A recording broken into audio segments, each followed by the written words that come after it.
सभी दर्शकों को मेरा नमस्कार। मैं हूं प्रदीप कुमार। आप देख रहे हैं एएच जियोग्राफर चैनल। आज का अपना टॉपिक रहेगा प्रवास यानी कि माइग्रेशन। आपने मेरे पिछले वीडियो को देखा, उसके लिए बहुत बहुत आपको धन्यवाद। और आप अपना प्यार ऐसे ही बनाए रखना और चैनल को लाइक करना, सब्सक्राइब करना और हाँ, जो बेल आइकन है उसको भी आप प्रेस करना। चलो हम ज़्यादा समय न गवाते हुए हम इस टॉपिक पर चर्चा करते हैं, जिसका नाम है प्रवास। तो देखिए, प्रवास में जनसंख्या प्रवास संकल्पना यानी कि जो कॉन्सेप्ट है, पहले इसके बारे में बात क्लियर करते हैं कि मनुष्य एक सामाजिक प्राणी होने के साथ साथ एक गतिशील प्राणी भी है। यानी कि मनुष्य है वो समाज में रहता है और समाज में रहने के साथ साथ वह गतिशील भी है, एक स्थान से दूसरे स्थान पर आता जाता रहता है। आगे हम बात करें कि मानव विकास की प्रत्येक अवस्था में गतिशीलता जनसंख्या की एक आधारभूत विशेषता रही है। मानव प्रागैतिहासिक काल से ही विभिन्न प्राकृतिक, सामाजिक, आर्थिक और राजनीतिक कारणों से प्रभावित होकर एक स्थान से दूसरे स्थान की ओर प्रवास करता रहा है। आज जब गतिशीलता के अधिक अवसर उपलब्ध हुए हैं तो मानव का प्रवास करने का जो कारण है वो ये सभी कारण देखने को मिलते हैं। वर्तमान समय में जो मनुष्य का मुख्य जो कारण है प्रवास करने का वो है आर्थिक। ठीक है, इनमें से ये जो मोस्ट कारण है वो है आर्थिक। मनुष्य प्रवास से वो किसी न किसी कारण से अवश्य करता है, बिना कारण के मनुष्य प्रवास नहीं कर पाता है। देखिए, वीडियो थोड़ा लंबा हो जाएगा तो आपसे निवेदन है कि आप पूरे वीडियो को देखें क्योंकि चैप्टर बहुत बड़ा है। आगे बात करते हैं प्रवास के भेद। जैसे कि पृथ्वी के विभिन्न भागों में मानव है वो एक स्थान से दूसरे स्थान पर प्रवास करता रहता है। तो यहाँ पर हम देखेंगे प्रवास के भेद दो प्रकार के हैं। उत्प्रवास और आप्रवास। सबसे पहले बात करते हैं उत्प्रवास की। उत्प्रवास की बात करें तो उस उत्प्रवास किसे कहते हैं? स्थानांतरण की वह प्रक्रिया। यानी कि उत्प्रवास ये किसी क्षेत्र से प्रवास करके किसी अन्य क्षेत्रों की ओर स्थानांतरित होते हैं। जैसे कि बात करें कि यूरोप से जनसंख्या प्रवास करके यानी कि यहाँ से उत्प्रवास करके कहाँ कहाँ स्थानांतरित हो गई, जैसे कि उत्तरी अमेरिका, दक्षिणी अमेरिका तथा ऑस्ट्रेलिया में। तो यहाँ ये जो यूरोप है यहाँ से लोग उत्प्रवास करके इन देशों में, इन महाद्वीपों में चले गए। नेक्स्ट बात करते हैं आप्रवास। आप्रवास का मतलब आप्रवास यानी कि ये किसी बाहरी क्षेत्र से किसी प्रदेश में प्रवास करके आया है। जैसे कि बात करें कि उत्तरी अमेरिका में लोगों ने अप्रवास किया है। कहां से किया है? जैसे कि फ्रांस से, ब्रिटेन से, जर्मनी से और इटली से। तो इसे हम क्या कहते हैं? अप्रवास। तो ये दोनों हो गए प्रवास के भेद। प्रवास के पक्ष, ये अपनी प्रवास में अगली हेडिंग है। तो प्रवास के पक्ष की बात की जाए तो इसमें इसके 5 पक्ष रखे गए हैं, जैसे कि देश पक्ष, काल पक्ष, कारण पक्ष, संख्या पक्ष और स्थिरता पक्ष। सबसे पहले बात करते हैं देश पक्ष।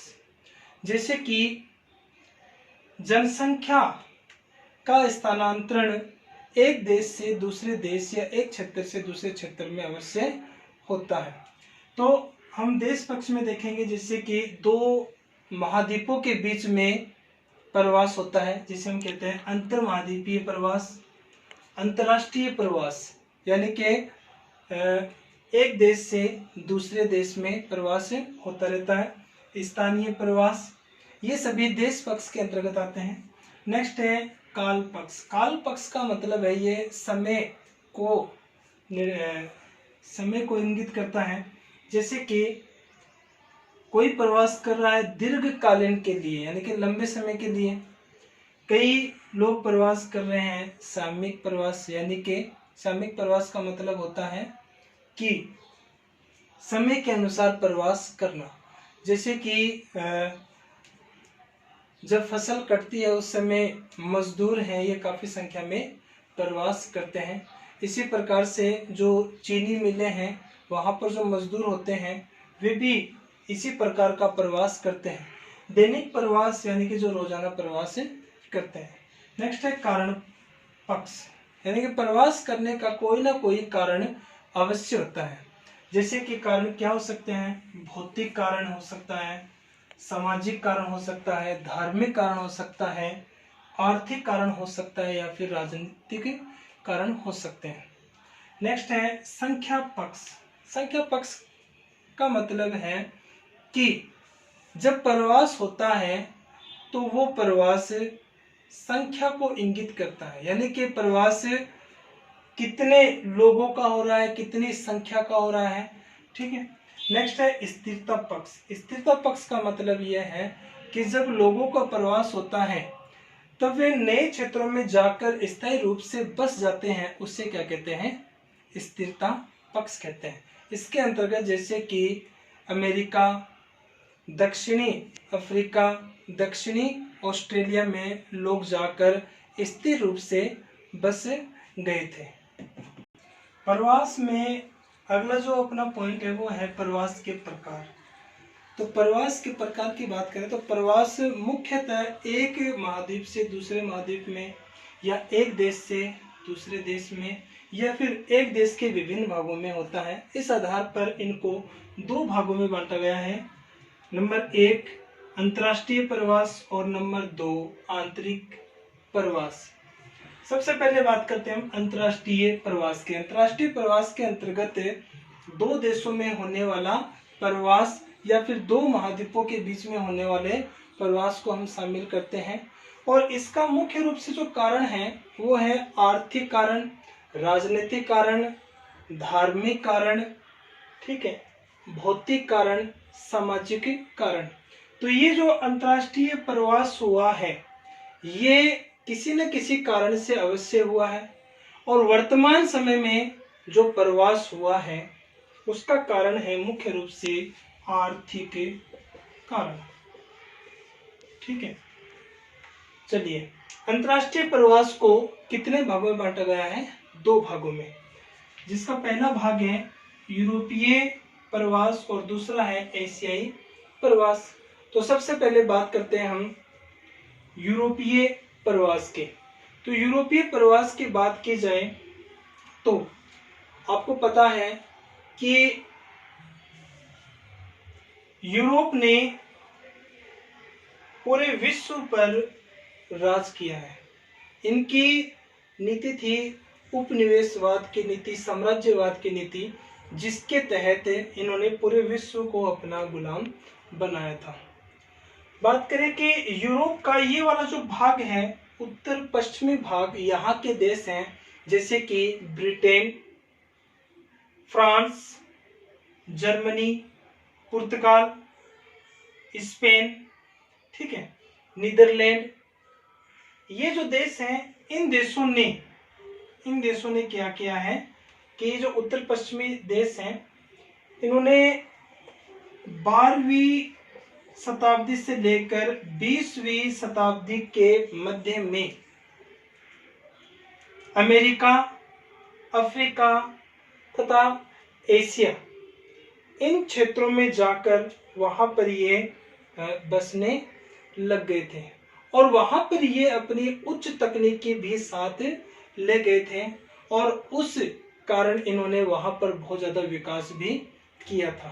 अब इनके जाने का कारण क्या था? इनके जाने का कारण था कि ये जो यूरोप महाद्वीप है, यहाँ पर जनसंख्या लगातार बढ़ने लगी और जनसंख्या बढ़ने के कारण वहां पर संसाधनों में भी कमी आने लग गई, उनका जीवन स्तर है वो गिरने लग गया और इस कारण से ये लोग अन्य क्षेत्रों की ओर प्रवास करने लगे।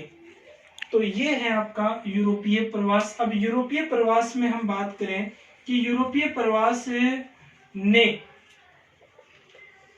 एक तो उष्ण कटिबंधीय प्रवास शामिल है और दूसरा इसमें शीतोष्ण कटिबंधीय प्रवास। ठीक है, तो उष्ण कटिबंधीय प्रवास, जैसे कि उष्ण कटिबंधीय क्षेत्र आता है आपका 0 डिग्री से 23 डिग्री उत्तरी और 23 डिग्री दक्षिणी अक्षांशों के मध्य उष्ण कटिबंधीय प्रवास होता है। तो यहाँ पर ये वाला जो भाग दिख रहा है आपको, उत्तरी अमेरिका महाद्वीप और दक्षिण अमेरिका महाद्वीप, ये वाला जो भाग है यहाँ पर आसानी से सुगमता से जाया जा सकता था और इन क्षेत्रों में यूरोप के लोग आए भी थे। और यहाँ दक्षिणी पूर्वी एशिया वाला जो भाग है, यहाँ पर ये लोग, कौन से लोग? यूरोप के लोग। तो यहाँ पर इन लोगों ने बागानी कृषि को बढ़ावा दिया। जैसे कि बागानी कृषि में जैसे कि चाय की फसल है, चावल की फसल है, तंबाकू की फसल है, गन्ने की फसल है, केले की फसल है, यहाँ पर इन्होंने इसका विस्तार किया इन क्षेत्रों में जाकर। दूसरा है शीतोष्ण कटिबंधीय। शीतोष्ण कटिबंध की बात करें तो शीतोष्ण कटिबंध है ये यूरोप के लोगों के लिए, ये जो जलवायु है ये बहुत ही अच्छी जलवायु है, उनके लिए अनुकूल जलवायु है। तो यहाँ यूरोप के लोग हैं, ये शीतोष्ण कटिबंधीय क्षेत्रों में भी इन्होंने आवागमन किया और वहां पर जाकर इन्होंने, ये जो यूरोप के लोग हैं, यूरोपीय लोग शीतोष्ण कटिबंधीय क्षेत्रों में आए थे, उस समय यहाँ पर जनसंख्या बहुत विरल थी और यहाँ पर आने के बाद इनको कठिनाई भी बहुत ही कम हुई थी। अब देखिए, जैसे कि उत्तरी अमेरिका महाद्वीप के देश हैं, जैसे कि कनाडा है, अमेरिका है, यहाँ दक्षिणी अमेरिका महाद्वीप में जैसे कि अर्जेंटीना है, चिली है, ब्राजील है, अफ्रीका महाद्वीप है, ठीक है। इसी प्रकार से ऑस्ट्रेलिया महाद्वीप और न्यूजीलैंड, इन क्षेत्रों में जाकर बस गए थे। देखिए 1820 से 1940 ईस्वी के मध्य यूरोप के लोगों का प्रवास बहुत ज्यादा हुआ था और ये शीतोष्ण कटिबंधीय क्षेत्रों में लगभग इस समय 6 करोड़ लोगों ने यहाँ प्रवास किया था। इसी समय 1820 से 1914 ईस्वी के मध्य संयुक्त राज्य अमेरिका में सबसे ज्यादा प्रवास किया गया था। लगभग यहाँ पर 5 करोड़ लोगों ने यूरोप से अमेरिका में, यहाँ यूरोप से अमेरिका में लोगों ने प्रवास किया था। कितना किया था? 5 करोड़। और अंतिम जो 34 वर्ष थे, उन 34 वर्षों में 4 करोड़ लोगों ने प्रवास किया था। तो विश्व में सबसे ज्यादा जो प्रवास हुआ है वो हुआ है संयुक्त राज्य अमेरिका में। ठीक है, तो ये हो गया अपना यूरोपीय प्रवास। नेक्स्ट बात करते हैं हम एशियाई प्रवास के। तो विद्वानों ने माना है कि मनुष्य की उत्पत्ति है वो कहाँ पर हुई थी? मध्य एशिया में हुई थी। और मध्य एशिया में उत्पत्ति हुई थी उस समय यहाँ से लोगों ने प्रवास किया था, जिसका कारण है जलवायु में परिवर्तन। और दूसरा कारण ये है कि जो नवीन प्रजातियां उत्पन्न हुई थी उस समय, उन्होंने प्राचीन प्रजातियों को वहां से खदेड़ कर वहां से भगा दिया था। तो इस प्रकार से ये प्रवास वहां पर हुआ था। एशियाई प्रवास की बात की जाए तो यहाँ पर 3 देश मुख्य हैं, चीन, जापान और भारत। यहाँ पर है जापान, यह है चीन और यह है भारत। तो इन तीनों देशों में जनसंख्या बहुत ज्यादा थी और जनसंख्या, इनमें से जनसंख्या प्रवास करके इनके निकटवर्ती क्षेत्रों में जाकर बसने लगी। जैसे कि बात करें कि चीन है, चीन में जनसंख्या बढ़ने के कारण इसके जो आसपास के क्षेत्र हैं, जैसे कि वियतनाम है, थाईलैंड है, मलेशिया है, फिलीपींस है, उत्तरी कोरिया है, दक्षिणी कोरिया है तथा अमेरिका है, तो इन क्षेत्रों में ये लोग प्रवास करके चले गए। बात करें जापान की, तो जापान में भी जनसंख्या बढ़ने के कारण यहाँ से लोग प्रवास करके चले गए। जैसे कि कहाँ चले गए, मलेशिया चले गए, वियतनाम चले गए, थाईलैंड, मंचूरिया तथा अमेरिका और ऑस्ट्रेलिया। इसी प्रकार से भारत की बात की जाए तो भारत में भी जनसंख्या प्राचीन समय में बहुत ज्यादा थी और उस समय बौद्ध भिक्षु है, ये अपने बौद्ध धर्म का प्रचार प्रसार करने के लिए ये जो दक्षिण पूर्वी एशिया है इधर ये प्रवास करके चले गए।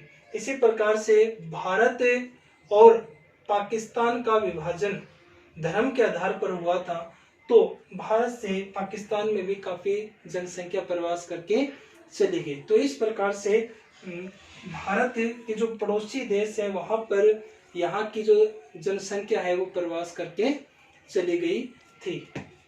आज का टॉपिक यहाँ पर कंप्लीट होता है। वीडियो देखने के लिए आपका बहुत बहुत धन्यवाद। आप कोई ज्योग्राफी में कोई भी सब्जेक्ट हो, कोई भी टॉपिक हो, तो आप कमेंट करके मुझे ज़रूर बताइए। मैं उस वीडियो को, उस टॉपिक को बनाने का प्रयास करूँगा। और अपना प्यार इस चैनल के साथ बनाए रखना और चैनल को लाइक सब्सक्राइब ज़रूर करना और इसे शेयर भी करना। Thank you.